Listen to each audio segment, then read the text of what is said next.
இல்லை கைஸ், நம்ம சக்தி பெட்ஸில் எல்லாருமே திரும்ப திரும்ப கேட்டுட்டு இருந்த சைபீரியன் ஹஸ்கி பப்பீஸ் கொண்டு வந்திருக்கோங்க. அதுவும் அவ்வளோ க்யூட்டாக அவ்வளோ சூப்பராக இருக்காங்க. பப்பீஸ் பாருங்கள், ஒன்று அவ்வளோ குவாலிட்டியாக இருக்காங்க.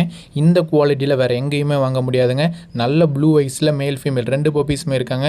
இந்த பப்பீஸ் உங்களுக்கு வேணும்னு நினச்சிங்கன்னா ஸ்க்ரீனில் தெரிய நம்பருக்கு காலர் மெசேஜ் பண்ணுங்கள். ப்ரோ சைபீரியன் ஹஸ்கி பப்பி வளர்க்க வீட்டில் ஏசியெல்லாம் வேணும்னு நினச்சிங்கன்னா ஏசியெல்லாம் தேவைப்படாதுங்க. நார்மலாக இருந்தாலே போதும், பப்பி சூப்பராக வளருவாங்க. இந்த பப்பீஸை யாரும் மிஸ் பண்ணிடாதீங்க. நம்மக்கிட்ட 2 பப்பீஸ் மட்டும்தாங்க இருக்குது. இந்த பப்பீஸ் வேணும்னு நினச்சிங்கன்னா ஸ்க்ரீனில் தெரிய நம்பருக்கு காலர் மெசேஜ் பண்ணுங்கள். நம்ம கிணல் மதுரை லொக்கேட்டாக இருக்குங்க. நீங்கள் அதர் டிஸ்ட்ரிக்டாக இருந்தால் உங்களுக்கு கால் ஓவர் தமிழ்நாடு 1 டேயில் சேஃப் அண்ட் செக்யூராக ட்ரான்ஸ்போர்ட் பண்ணியுமே கொடுத்துலாங்க. இந்த பப்பீஸை யாரும் மிஸ் பண்ணிட வேணாம். Thank you friends.